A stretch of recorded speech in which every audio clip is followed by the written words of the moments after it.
이름 위에 모든 이름 위에 뛰어날리는 예수는 주, 예수는 주. 모든 무릎 꿇고 경배를 드리세. 예수는 만유의 주. 모든 이름 위에 모든 이름 위에 뛰어날리는 예수는 주, 예수는 주. 모든 무릎 꿇고 경배를 드리세. 예수는 만유의 주님, 예수는 만유의 주님. 예수는 주, 예수는 주, 예수는 주. 온 천하 만물을 얻어 그 보좌와 영광을 돌리세. 예수, 예수, 예수는 주. 다시 한번 모든 이름 위에 뛰어난 모든 이름 위에 뛰어나리는 예수는 주, 예수는 주. 모든 무릎 모든 꿇고 무릎 꿇고 경배를 드리세. 예수는 만유의 주, 예수는 주, 예수는 주, 예수는 주. 온 천하 만물을 얻어 그 보좌 영광을 돌리세. 예수, 예수, 예수는 주. 다시 한번 모든 이름 위에 모든 이름 위에 뛰어나리는 예수는 주, 예수는 주. 모든 무릎 꿇고 경배를 드리세. 예수는 만유의 주님. 예수는 주, 예수는 주, 예수는 주. 온 천하 온 천하 만물을 얻어 그 보좌 영광을 돌리세. 예수, 예수, 예수는 주, 예수는 주, 예수는 주, 예수는 주. 온 천하 만물 온 천하 만물을 얻어 그 보좌 그 보좌 영광을 돌리세. 예수, 예수, 예수는 주. 마지막으로 예수는 주, 예수는 주, 예수는 주. 온 천하 만물 온 천하 만물을 얻어 그 보좌 영광을 돌리세. 예수, 예수, 예수는 주. 그 보좌 앞에 영광을 돌립니다. 할렐루야. 아멘, 아멘.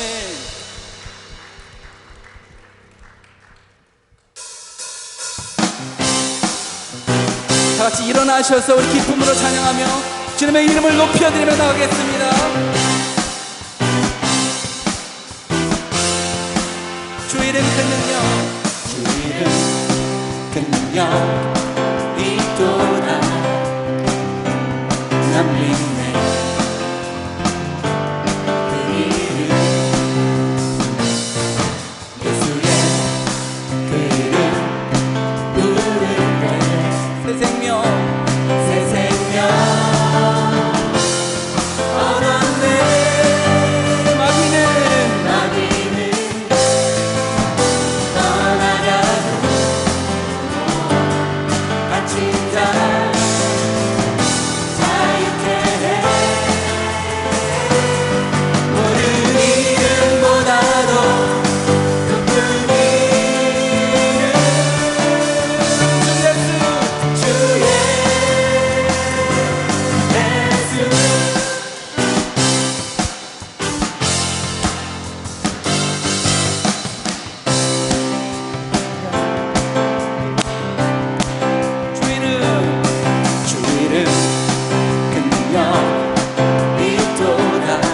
예리한 검처럼 예리한 검처럼 예수의 예수의 그 이름 외치며 일어나 일어나 나가세 원수는 주 발 앞에 무너져 떠나가네 모든 이름보다도 높은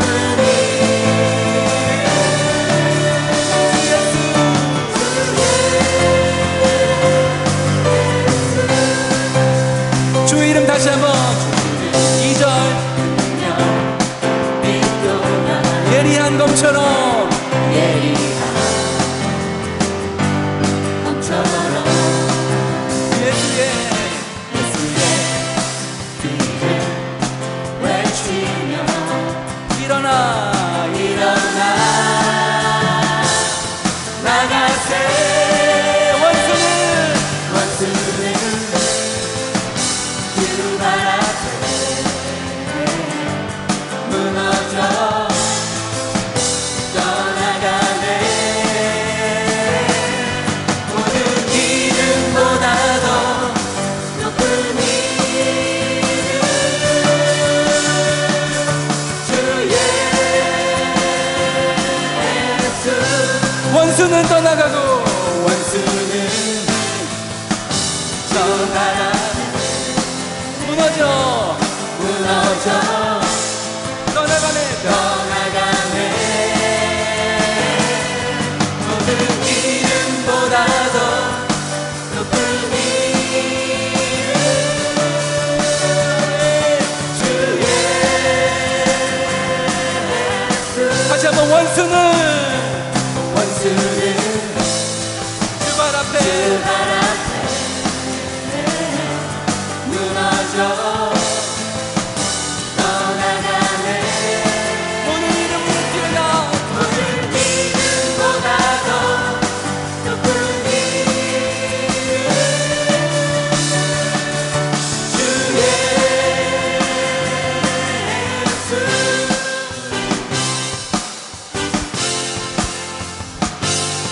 할렐루야 모든 이름 위에 뛰어난 주님의 이름을 높여드립니다. 주님의 이름만 영광 받으시옵소서. 주님의 이름에 능력 있습니다. 아멘 아멘.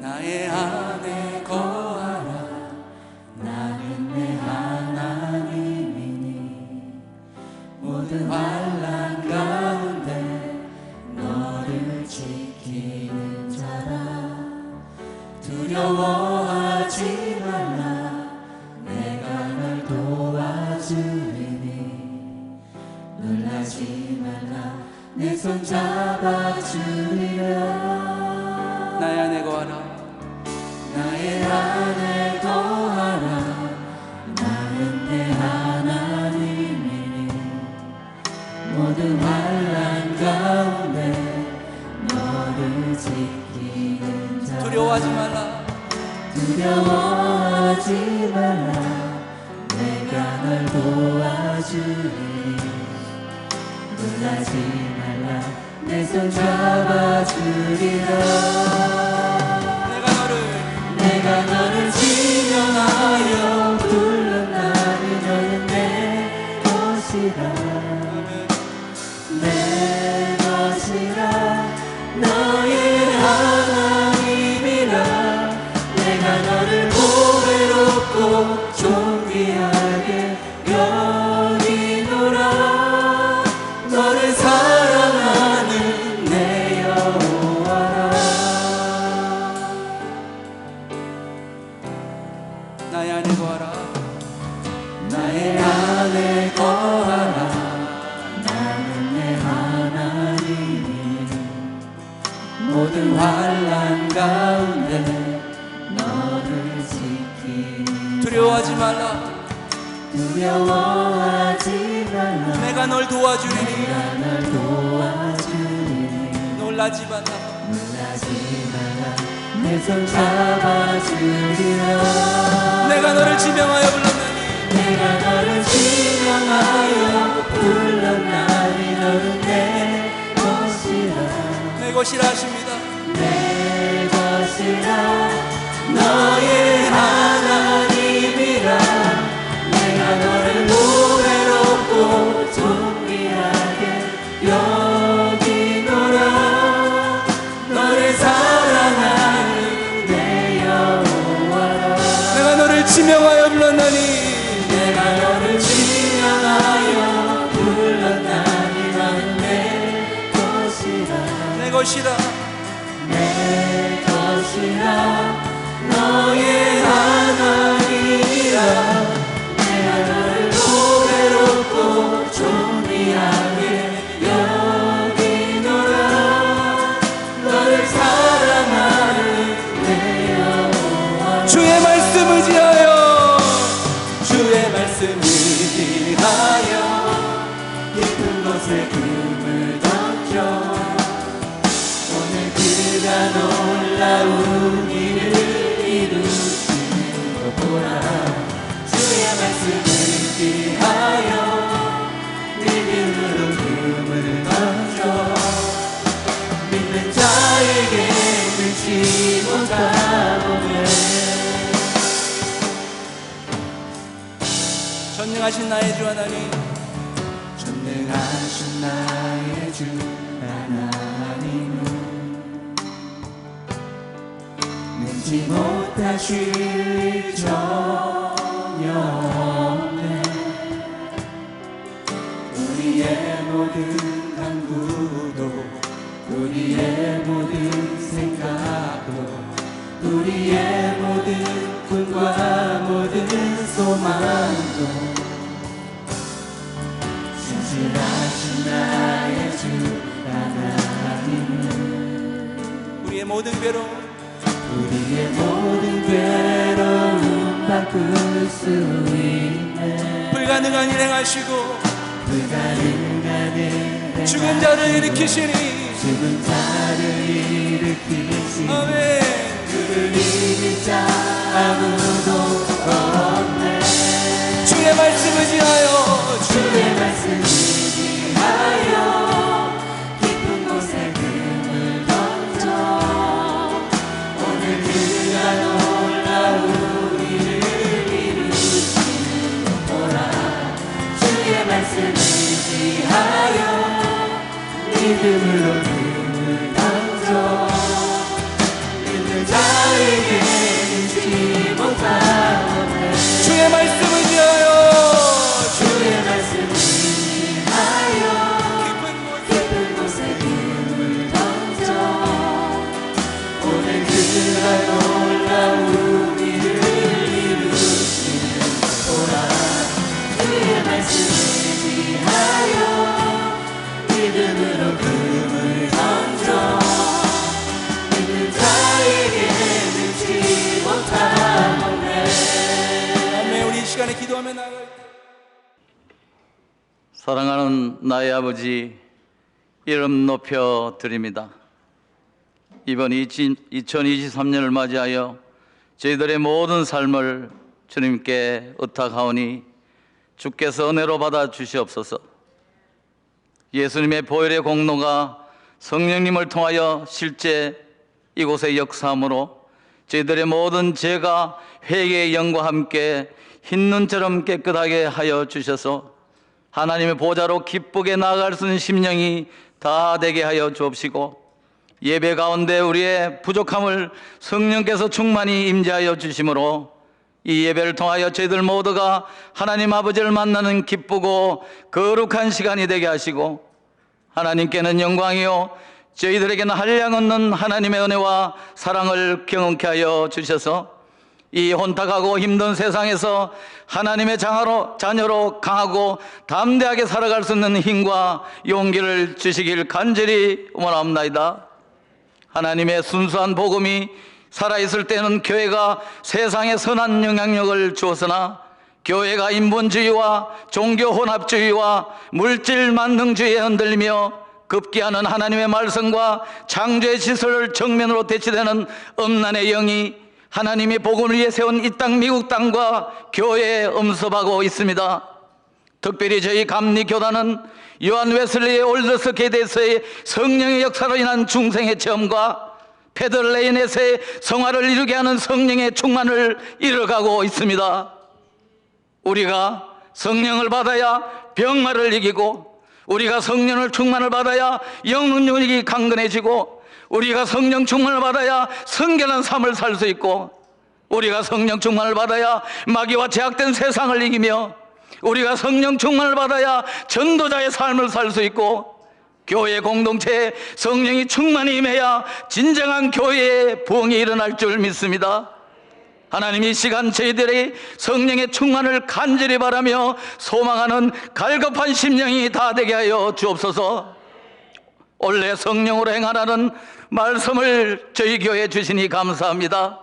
이 세상에 하나님의 말씀이 본물처럼 선포되지만 말씀이 생명력이 없는 교리로 그치지 않게 하시고, 말씀에 따르는 하나님의 표적이 있게 하시며, 하나님의 말씀을 대변하여 선포하는 사역자들에게 성령의 기름 부으심과 자아가 십자가에 온전히 처리되므로 말씀이 육신이 되신 예수 그리스도의 생명이 강단에서 살아 역사하게 하시고, 하나님의 살아있는 말씀의 생명수가 강단에서 충만히 흘러나와 복음의 강체를 막으려는 모든 사단의 계계를 말하여 주시고, 모든 성도들에게 성령과 말씀의 권능으로 더듬혀 주셔서 저희들이 이 약한 세상에서 승리하고 하나님의 선한 일을 감당하고 남음이 있는 성도들이 다 되게 하여 주옵소서. 예배를 위하여 마음과 정성을 다하여 수고하시는 여러 손길을 축복하여 주옵시고, 하나님께서 공급하시는 힘으로 섬기게 하여 주시옵소서. 에클레시아 찬양팀을 통하여 하늘문을 열어주시니 감사합니다. 주의 영광 찬양대를 통하여 드려지는 모든 찬송이 주님께서 기뻐 받으시는 찬양이 되게 하시고, 하늘의 신령한 복이 부어지게 기름 부어 주시옵소서. 오늘 오직 성령이 너희에게 임하시면이라는 제목으로 말씀을 전하시는 백성님 목사님께서 말씀을 선포할 때에 성령의 강력한 부으심이 함께하여 주셔서 선포되는 말씀이 우리의 영을 살리는 생명의 말씀이 되게 하여 주옵시고, 각자 받은 생명의 말씀대로 이 안주를 믿음으로 승리하는 넉넉한 은혜가 있게 하여 주옵소서. 이 모든 말씀 지금도 살아 역사하셔서 저희 믿는 모든 성도들에게 성령의 충만함을 받아 성령의 권능으로 이 세상을 승리하기를 원하시는 예수 그리스도의 이름으로 간절히 기도드렸나이다. 아멘. 오늘 우리에게 주시는 말씀은 신약성경 사도행전 1장 1절부터 8절까지 말씀입니다. 제가 갖고 있는 성경은 신약 187면에 있습니다. 사도행전 1장 1절부터 8절까지 말씀 합독하시겠습니다. 데오빌로여, 내가 먼저 쓴 글에는 무릇 예수께서 행하시며 가르치시기를 시작하신부터 그에게 택하신 성령으로 명하시고 승천하신 날까지의 일을 기록하였노라. 그가 고난받으신 후에 또한 그들에게 확실한 많은 증거로 친히 살아계심을 나타내사 40일 동안 그들에게 보이시며 하나님 나라의 일을 말씀하시니라. 사도와 함께 모이사 그들에게 분부하여 이르시되 예루살렘을 떠나지 말고 내게서 들은 바 아버지께서 약속하신 것을 기다리라. 요한은 물로 세례를 베풀었으나 너희는 몇 날이 못되어 성령으로 세례를 받으리라 하셨느니라. 그들이 모였을 때에 예수께 여쭈어 이르되 주께서 이스라엘 나라를 회복하심이 이때니이까 하니 이르시되 때와 시기는 아버지께서 자기의 권한에 두셨으니 너희가 알 바 아니요 오직 성령이 너희에게 임하시면 너희가 권능을 받고 예루살렘과 온 유대와 사마리아와 땅끝까지 이르러 내 증인이 되리라 하시니라. 아멘. 하나님께서 우리에게 주신 말씀입니다. 주 영광 찬양대 찬양 후에 담임 목사님께서 오직 성령이 너희에게 임하시면 이라는 제목으로 말씀 선포하실 때 많은 은혜 받으시기 바랍니다.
할렐루야.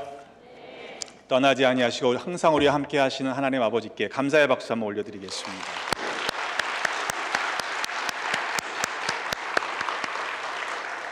기도하겠습니다. 참 좋으신 아버지 하나님, 은혜를 감사합니다. 주님 말씀을 듣는 거룩한 성소에 우리를 불러 모아주시고 예배케 하심을 감사합니다. 우리들의 마음 문을 엽니다. 말씀하여 주옵소서. 주님의 뜻을 깨닫게 하시고 또 순종의 결단을 허락하셔서 우리를 향하신 사명을 완수하는 믿음의 사람들 되게 하여 주옵소서. 감사드리며 우리를 사랑하신 예수 그리스도의 이름으로 축복하며 기도합나이다. 아멘. 할렐루야. 하나님의 주시는 은혜와 평강이 여러분의 삶에 풍성히 넘쳐나는 모두가 되시기를 주님의 이름으로 축복합니다. 제가 베다니에 처음 파송을 받은 후에 제일 먼저 요청받았던 것이 뭔지 아십니까? 좋은 부흥회 강사님을 좀 섭외해 달라는 요청이었습니다. 제가 그렇게 네트워크가 넓지 않기 때문에 연락을 드려서 웬만한 강사님들은 다 다녀가셨다고 그러시더라고요. 그래서 정말 여러분들에게 귀한 강사님을 섭외하려고 애를 썼는데, 보통 우리 교회 올 정도의 강사님들은요 2년, 3년치의 스케줄들이 다 예약되어 있습니다. 그런데 마침 작년에 일정이 바뀌는 상황이 생겨서 강사님이 와주시기로 하셨는데, 안타깝게도 저에게 선교 일정이랑 겹쳐지는 바람에 기회를 놓쳤습니다. 그래도 지금까지 계속해서 연락을 하면서 그분에게 1순위를 두고 연락을 하다 보니까 다른 일정을 잡지 못해서 부흥회를 갖지 못했습니다. 양해를 해주시기를 바랍니다. 우리 교인들이 부흥회를 사모하는 이유가 있겠죠. 부흥회 때마다 부어주는 은혜가 있지 않습니까? 제가 자주 들었던 이야기 중에 하나는 전교인 수련회 때 아주 특별한 은혜를 받았다라는 이야기를 여러분들이 하시더라고요. 강사님을 통해서 회심을 경험하고 또 성령의 부어주는 은혜를 체험한 일들이 그 기간 가운데 있었다라고 말씀하십니다. 은혜 동사는 두말할 것 없겠죠. 비록 2박 3일의 짧은 일정이지만 그 가운데 우리가 함께 모여서 기도하고 찬양하고 말씀을 집중적으로 들을 때 하나님께서, 성령께서 은혜를 강렬하게 부어주시는 것이 사실은 우리에게 지금까지 주어진 은혜인 것입니다. 그런데 오늘 본문에 보면 제자들이요 사나흘 부흥회를 한 게 아니고 무려 40일 동안 부흥회를 했습니다. 한번 상상해 보세요. 제자들이 40일 동안 부흥회를 했는데 강사가 누구예요? 예수님. 그것도 부활하신 예수님입니다. 이미 제자들은 3년 동안 예수님을 쫓아다니면서 예수님으로부터 직접 말씀을 배운 사람들입니다. 그러면 충분할 텐데, 그럼 우리가 굉장히 뜨거워질 것 같지 않아요? 그죠? 예수님이 담임 목사시고 여러분들이 3년 동안 신앙생활 하시면 어떻게 될 것 같아요? 할렐루야죠? 근데 이제는 40일 동안 집중적으로 하늘나라의 일을 말씀해 주신 겁니다. 그렇다면 이렇게 뜨거워진 제자들이 예수님을 강사님으로 모시고 40일 동안 부흥회를 했으면 당장이라도 나가서 산을 옮겨라 하면 산을 옮길 것이고 바다를 갈라라 하면 바다를 갈를 수 있을 것 같은데, 예수님은 어찌해서인지 기다려라 말씀을 하셨어요. 4절로 5절에 보면 예루살렘을 떠나지 말고 내게서 들은 바 아버지께서 약속하신 것을 기다려라. 요한은 물로 세례를 베풀었지만 너희는 몇 날이 못 되어 성령으로 세례를 받으리라 하셨습니다. 이 몇 날이 못 되었어요. 오순절 약 한 10일 정도 흐른 후에 성령께서 그들 가운데 임하시는 놀라운 역사를 경험하게 됩니다. 우리가 주님의 일을 감당한다 할 때, 또 내지는 전도하고 선교한다 할 때 열심히 있어야 합니다. 그런데 그것이 단지 우리 자신에게서 나타나는 열심이라면 조심할 필요가 있습니다. 왜냐하면 우리 자신의 열정과 열심만으로 감당하다가는 그 열심이 식어버리면 하지 않게 되기 때문입니다. 그래서 주님께서는 기다려라 말씀하신 것이죠. 성령께서 주시는 권능을 받아서 그 사명을 감당해야만 온전한, 진정한 증인의 삶을 살 수 있기 때문입니다. 사도행전 1장 8절의 말씀 다 하시는데 한번 같이 암송하시는 분들 해볼까요? 오직 시작. 너희가 권능을 받고 사마리아와 땅끝까지 이르러 되리라 하시니라. 아멘. 여러분 그렇게 살고 계십니까? 일부는 좀 사시는 분들이 많던데. 여러분, 성령께서 주시는 권능은 우리 능력으로는 감당할 수 없는 그 범위 밖의 일을 가능케 하십니다. 땅끝까지 이르러 주님의 증인으로 살아갈 수 있는 능력을 주시는 것입니다. 내 열심을 가지고는요, 내가 나갈 수 있는 범위까지밖에는 못 가요. 하지만 성령께서 주시는 그 권능을 힘입으면 내가 할 수 있는 능력 밖의 차원의 하나님의 크심을 우리는 경험할 수 있게 될 줄로 믿습니다. 이 권능이라고 번역된 단어의 원어를 보면 우리가 잘 아는 다이너마이트의 어원과 같습니다. 그냥 일반적인 힘이 아니에요. 폭발하는 능력이 있는 그런 권능인 것이죠. 사도행전 2장 4절의 말씀에 보면 이미 우리가 나눈 말씀입니다만 그들이 다 성령 충만함을 받고 성령이 말하게 하심을 따라 다른 언어들로 말하기 시작했습니다.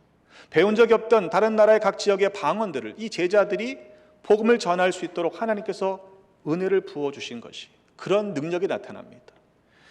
2장 41절의 말씀에 보면 그 말을 받은 사람들은 세례를 받을 때에 이날에 신도의 수가 3,000명이나 더해졌습니다. 여러분, 능력이 있는 설교자의 설교 때문에 회심한 것이 아니고 성령의 권능이 그 위에 부어지니까 그 선포된 말씀을 통해서 회심의 역사가 한 번에 3,000명씩 나타나는 거예요. 사도행전 4장 4절의 말씀에 보면 그 말씀을 들은 사람들 중에서 믿은 자가 많아졌다. 무려 남자의 수가 약 5,000이나 되었다라고 성경은 증거하고 있습니다. 여러분, 그런 놀라운 능력이 지금 이 시대에도 일어나야 맞지 않습니까?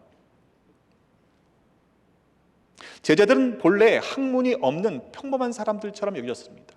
하지만 그들 위에 성령께서 임하셔서 성령 세례를 부어주시고 그리고 그들이 권능을 힘입어 주의 복음을 증거할 때에 놀라운 역사가 일어났던 것입니다. 회개하는 역사가 일어나고 많은 사람들이 제자의 수에 가입하고 3,000명, 5,000명씩 늘어날 뿐만 아니라 병자들도 낫게 되는 놀라운 기적을 경험하게 된 것입니다. 그들은 어떤 사람들이었습니까? 예수님이 십자가에 달려 돌아가실 때 그들은 나약했습니다. 두려웠습니다. 무서워서 도망갔던 사람들입니다. 그런데 성령께서 그들 위해 임하실 때에 권능이 부어지고 그들은 담대히 복음을 증거할 수 있는 증인으로서의 삶을 살게 되었던 것입니다. 베드로전서 4장 11절의 말씀에 누가 말하려면 하나님의 말씀을 하는 것 같이 하고 누가 봉사하려면 하나님이 공급하시는 힘으로 하는 것 같이 하라고 말씀했습니다.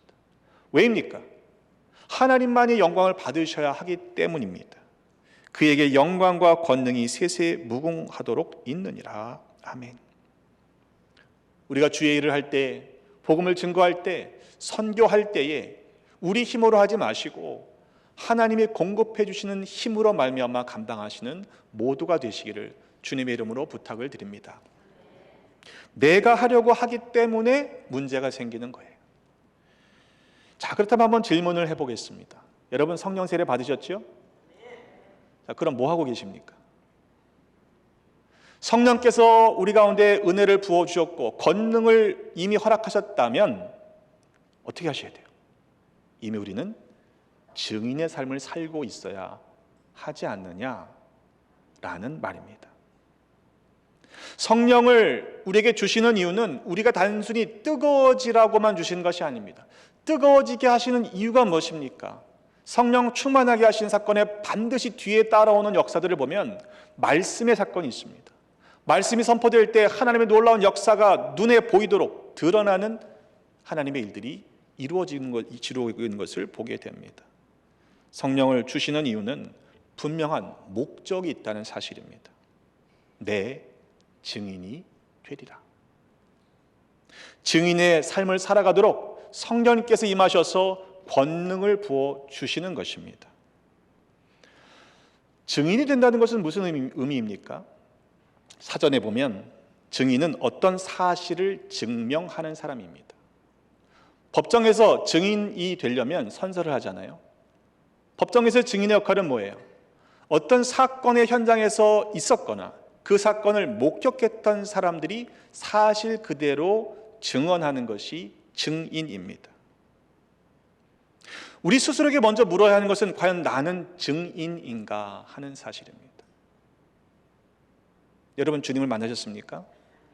인격적으로 주님을 만나셨다면 우리는 증인의 삶을 살아갈 수밖에 없는 것이죠. 여러분이 평소에 좋아하는 어떤 인기 스타, 유명한 인사를 만났다고 한번 가정해 보세요. 뿐만 아니라 악수까지 했어요. 여러분, 이 손 어떻게 해야 돼요? 씻으면 안 되잖아요. 여러분, 조용히 가지고 가서 아무한테도 알리지 않고 그 감격을 혼자만 간직하시겠어요? 아닐걸요. 아마 돌아오는 길부터 전화를 걸고 내가 누구를 만났네, 누구 손을 잡았네, 그렇게 하셨을 것입니다. 만약 우리가 주님을 증거하지 못하고 있다면 어쩌면 우리는 아직 주님을 만나지 못했을 수 있다는 것을 알아야 합니다. 만약 주님을 우리가 정말로 만났다면 주님을 증거하지 않고서는 견딜 수 없어야 하는 것 아니겠습니까? 예수님을 인격적으로 만나고 성령의 세례를 받은 사람들은 반드시 변화되게 되어 있습니다. 인생의 삶의 방향이 정반대 방향으로 하나님을 향하여 돌이키게 되어 있지 않습니까? 뚜렷한 변화 중에 하나는 가치관의 변화입니다. 바울이 고백했던 것처럼 이전에 좋아했던 것, 이전에 가치 있게 했던 그 모든 것들 생각해 보니까, 주님 만나고 보니까 다 배설물 것 같더라 라고 그는 고백하고 있지 않습니까? 그런데 안타깝게도 오늘 본문의 말씀으로 돌아와 보면 아직 성령 세례를 받지 못했던 제자들의 모습 속에서는 여전히 변화되지 않는 옛사람의 모습이 남아있음을 보게 됩니다. 예수님께서 십자가 달려 돌아가시기 직전에 예루살렘 성에 들어가셨을 때에 제자들은요 한창 기대감이 부풀었어요. 3년 동안 쫓아다녔으니까 이제 그 나라가 시작될 것 같아요.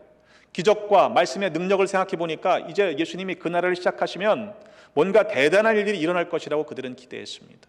적어도 그 자리 중에 하나는 내가 차지하겠지라고 제자들끼리 서로 길에서 다투었던 것을 우리는 기억합니다. 자, 그렇다면 이제는 부활하신 주님을 만나고 40일 동안 부흥회를 해서 가슴이 뜨거워졌으면 뭔가 달라져야 되는 것 아니에요? 그런데 여전히 그들은 이렇게 질문하고 있습니다. 주께서 이스라엘을 위하여 나라를 되찾아 주실 때가 바로 지금입니까? 그때 말고 이제는 준비됐습니까? 이제는 그 나라가 시작되는 겁니까? 물을 수 있잖아요. 그 질문 자체가 무언가 잘못된 것은 아닙니다. 하지만 예수님의 대답을 보면 그들의 질문에 문제가 있음을 발견하게 됩니다. 때와 시기는 아버지께서 아버지의 권한으로 정하신 것이니 너희가 알 바가 아니다. 이렇게 말씀하세요. 한마디로 그건 너희들이 상관할 바가 아니야. 너희가 먼저 감당해야 할 일들을 하지 않으면서 왜 너희들에게 관심 둘 필요가 없는 일에 마음을 쓰느냐? 꾸짖고 계시는 것이죠. 하나님이 정하시고 하나님이 주관하시는 일에 대해서는 너희들이 상관할 바가 아니다. 참견하려고 하지 말아라. 너희가 감당해야 할 일들만이라도 제대로 해라 라고 말씀하시는 것이죠. 사도행전 1장 8절의 말씀을 새 번역으로 이렇게 한번 읽어봅니다. 그러나 성령이 너희에게 내리시면 너희는 능력을 받고 예루살렘과 온 유대와 사마리아에서 그리고 마침내 땅 끝에까지 이르러 내 증인이 될 것이라. 증인이 되어라가 아니에요. 증인이 될 것이다 말씀하셨어요.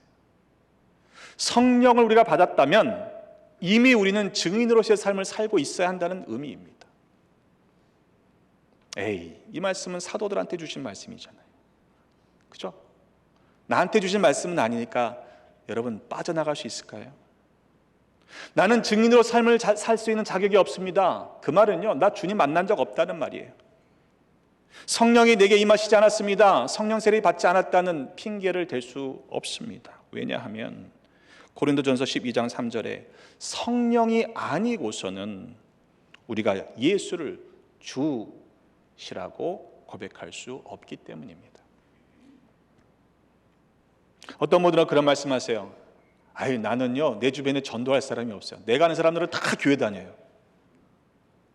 여러분, 내 관계 안에 안주하면 편할 수는 있습니다. 그러나 내 안에, 내 자리 안에, 내 관계 안에만 갇혀 있으면 결코 증인의 삶을 살 수 없습니다. 미국 초기 감리교 순회 설교자들, 서킷 라이더들은 아주 척박한 위험한 그 가장 제일 최전선에서 복음을 증거했던 사람들입니다.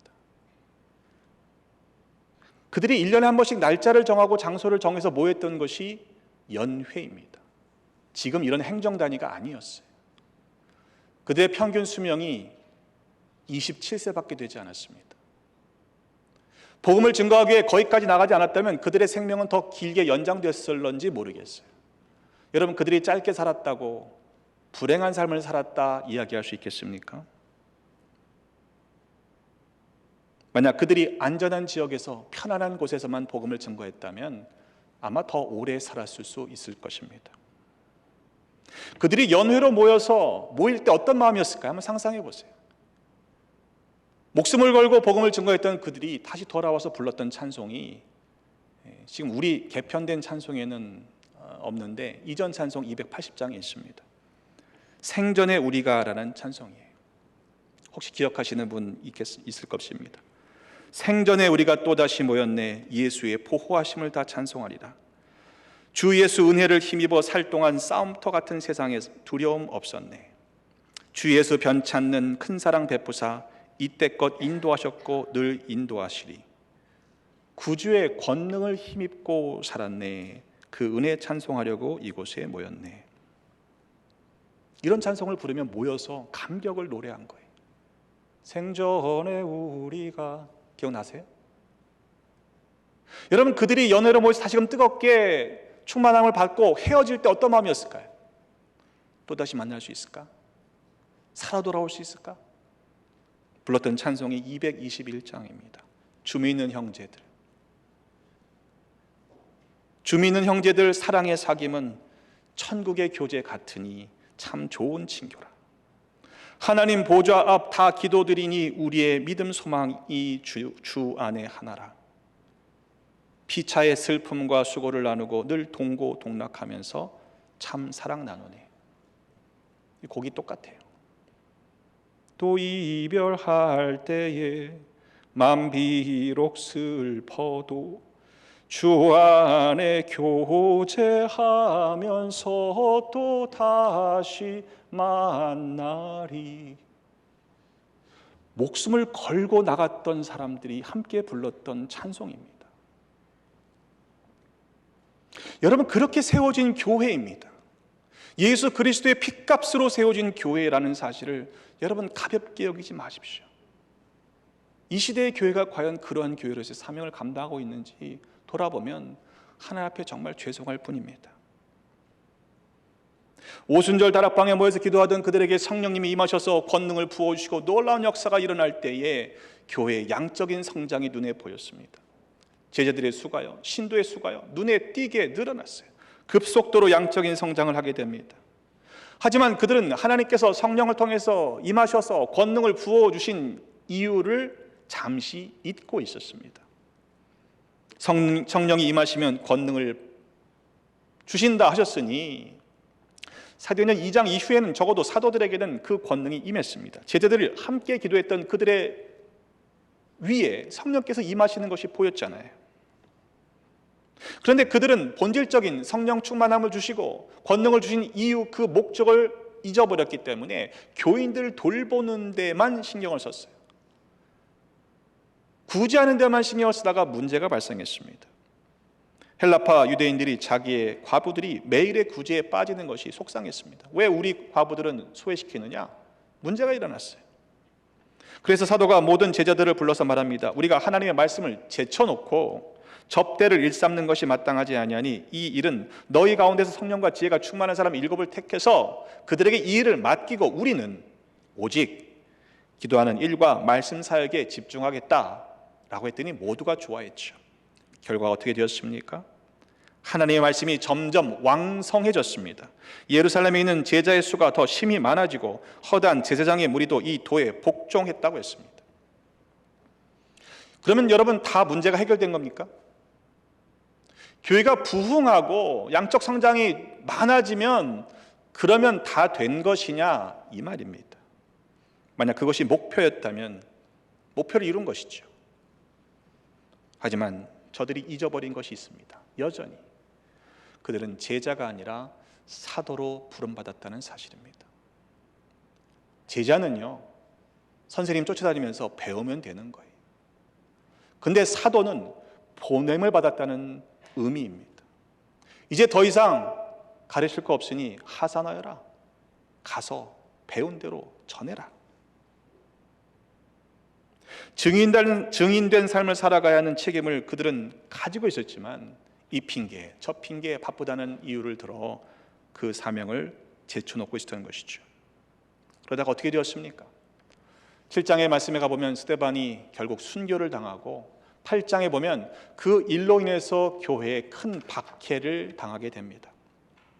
사도 외에는 유대와 사마리아와 모든 땅으로 흩어졌다고 8장 1절은 기록하고 있습니다. 이상하지 않습니까? 사도가 먼저 나가야 되는 것 아니에요. 근데 사도 외에는 유대와 사마리아와 모든 땅으로 흩어졌습니다. 사람들이, 제자들이. 만약 우리가 그 사명을 잊고 있다면 하나님은요, 억지로라도 보내실 수 있는 분이세요. 교회가 큰 핍박을 당해서라도 하나님의 그 목적을 성취하시는 능력의 하나님이심을 여러분 잊지 마시기를 간절히 바랍니다. 예루살렘은 어디일까요? 어쩌면 우리가 살아가는 이 뉴저지일 수 있겠죠. 가까운 지역입니다. 주변 사람들입니다. 가족입니다. 친구들입니다. 아직도 구원받지 못한 가족이 있습니까? 여러분, 이 외인 지역은 어떤가요? 우리는 부흥했는데 이 외인 지역과의 관계는 어떤가요? 여러분, 혹 우리 때문에, 교회 때문에, 이 시대의 교회들 때문에 상처받아 잃어버린 영혼은 없습니까? 여러분, 찾고 또 찾아야 하는 것입니다. 전도하시기를 바랍니다. 아멘. 네, 별로 마음이 안 느끼시는 것 같아요. 우리 교회 나오라고 하지 마시고요, 주 예수를 믿으라고 증거하십시오. 기왕이면 우리 교회 나오면 좋겠죠. 하지만 여러분, 복음을 증거하시면 우리 교회만 부흥하는 게 아니라 이 지역의 교회들이 살아나야 하지 않겠습니까? 코비드 때문에요, 많은 교회들이 힘들었는데 작은 교회들은 버티다 클로즈한 교회가 너무나 많습니다. 온 유대입니다. 명령을 받았던 사람들의 입장, 제자들의 입장에서는, 사도들의 입장에서는 그것이 자기 민족, 유대인들입니다. 유대 지역입니다. 우리로 치면, 우리가 시민권자라면 미국 살아가는 이 땅이겠죠. 한국 국적을 가지고 있는 분들, 아니 우리는 한인이니까 대한민국 조국이 될 것입니다. 또 어떤 분들이 그런 말씀하세요. 미국에 무슨 선교가 필요합니까? 여러분, 미국에도 선교사가 있는 거 아세요?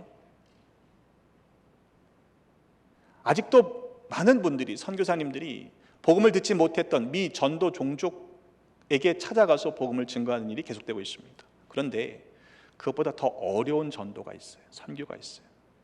오전도 종족입니다.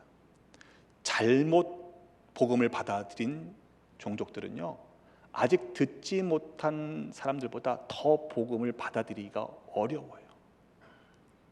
우리는 나치 정권이 유대인들을 600만을 학살했다는 데서 경악을 하고 그것을 기억합니다. 그런데 아십니까?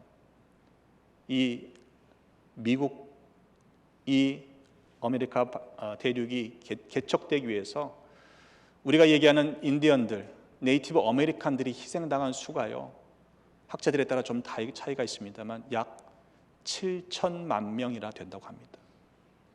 아무도 얘기하지 않아요. 여러분, 십자가를 들고 성경책을 들고 학살당했던 그들의 입장에서 복음을 과연 받아들이겠습니까? 어려운 거예요.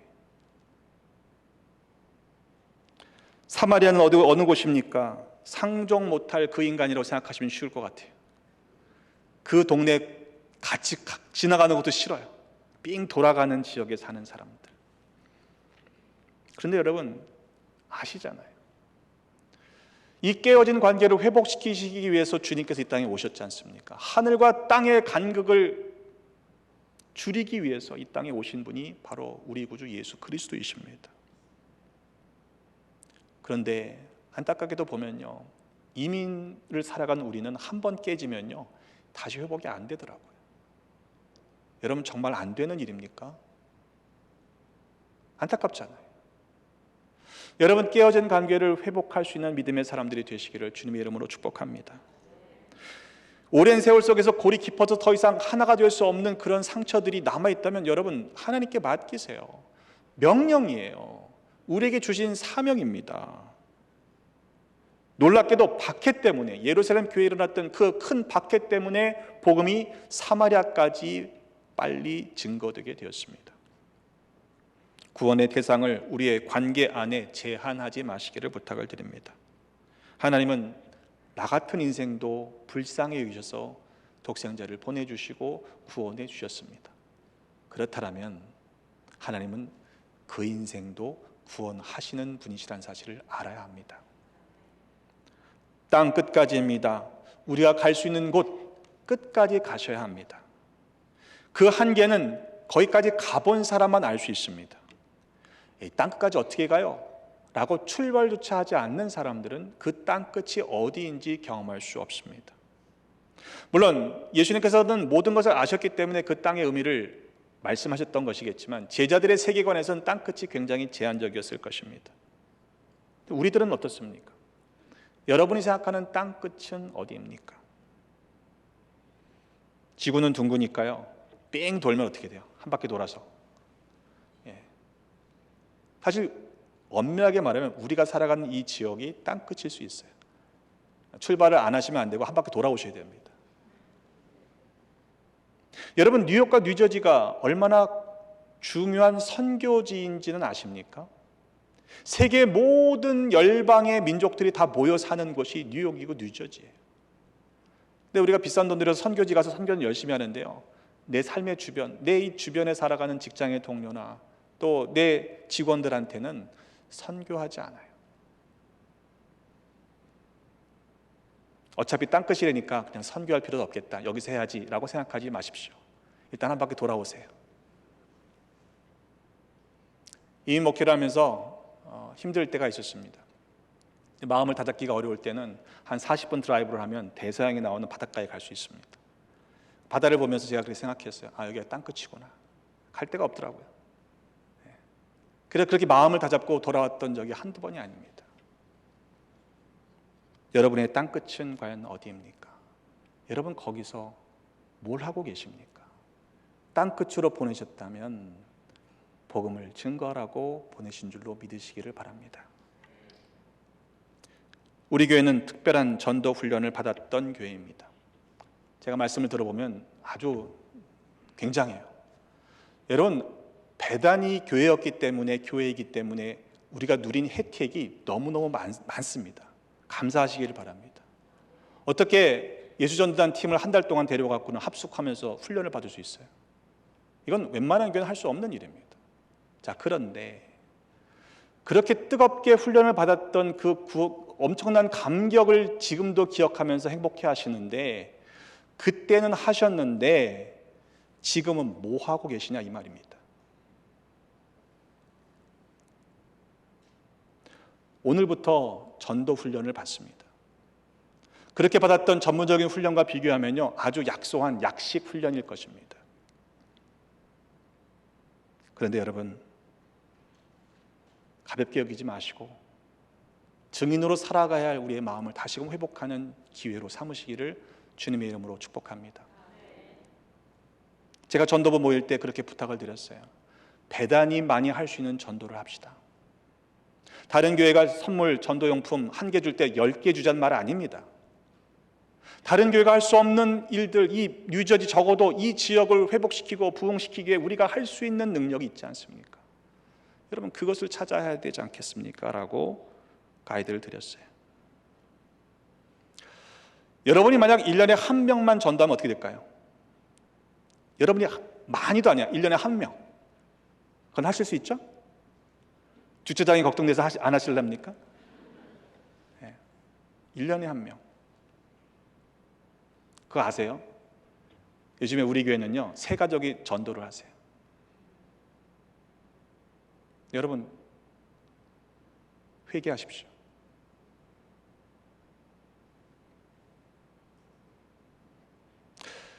작년 11월에 온라인 서비스로 인공지능 로봇, 챗 로봇이 공개된 것으로 들었습니다. 얼마 되지 않았어요. 근데 목사님의 지인 한 분이, 선배 목사님 지인 한 분이 그 챗봇에게 명령을 내렸습니다. 본문을 주고 5분짜리 설교를 만들어내라 그랬더니 이 로봇이요, 인공지능 로봇이 5분 만에 설교를 그럴듯하게 만들어냈대요. 놀랍잖아요. 근데 20분 후에 똑같은 명령을 내렸습니다. 그랬더니 처음 설교보다 훨씬 좋은 설교문을 만들어냈답니다. 할렐루야죠. 어쩌면 앞으로 목사가 없는 시대가 올런지 모르겠습니다. 인공지능 로봇이 수천만 개 선포된 그 설교를 조합해서 가장 멋들어진 설교를 만들어낼 수 있는 시대가 곧 올 겁니다. 앞으로의 일이 아니에요. 지금 일이에요. 어쩌면 여러분들은 그 멋들어진 설교를 줌이나 화상으로, 영상으로 들으면서 나는 충분히 예배자의 삶을 살고 있다라고 생각할 시대가 올지도 모르겠습니다.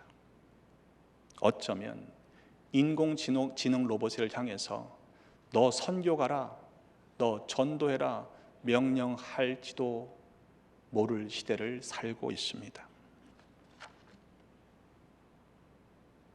여러분은 성령을 받으셨습니까? 왜 자신이 없어지세요? 성령을 받지 못했다라고 나는 아직도 권능이 없다라고 핑계대지 마십시오.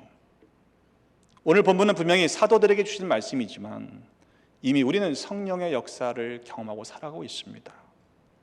그렇다면 성령 세례를 받았다면, 성령 충만한 삶을 살고 있다면 반드시 증인의 삶을 살아가야 될 줄로 믿습니다. 오직 성령이 너에게 임하시면 너희가 권능을 받고 예루살렘과 온 유대와 사마리아 땅 끝까지 이르러 내 증인이 되리라 하신 말씀을 받았으니 그 증인된 삶을 살아가시는 복을 모두가 누리시기를 주님의 이름으로 축복합니다. 기도하겠습니다. 하나님 아버지, 우리에게 독생자 예수 그리스도를 보내셔서 우리를 먼저 된 자 구원하여 주셨으니 그 은혜에 감사합니다. 성령을 보내주셔서 성령 충만케 하시고 우리들에게 권능을 부어 주셨음을 감사합니다. 목적을 가지고 주셨건만 아직도 여전히 우리들의 자신의 일에만 몰두하는 이기적인 모습을 회개합니다. 성령 충만케 하셔서 이후로는 예루살렘과 온 유대와 사마리아 땅끝까지 이르러 주님의 증인으로 살아가는 모두가 되게 하여 주옵소서. 곧 다시 오실 우리 주 예수 그리스도의 이름으로 기도하옵나이다. 아멘.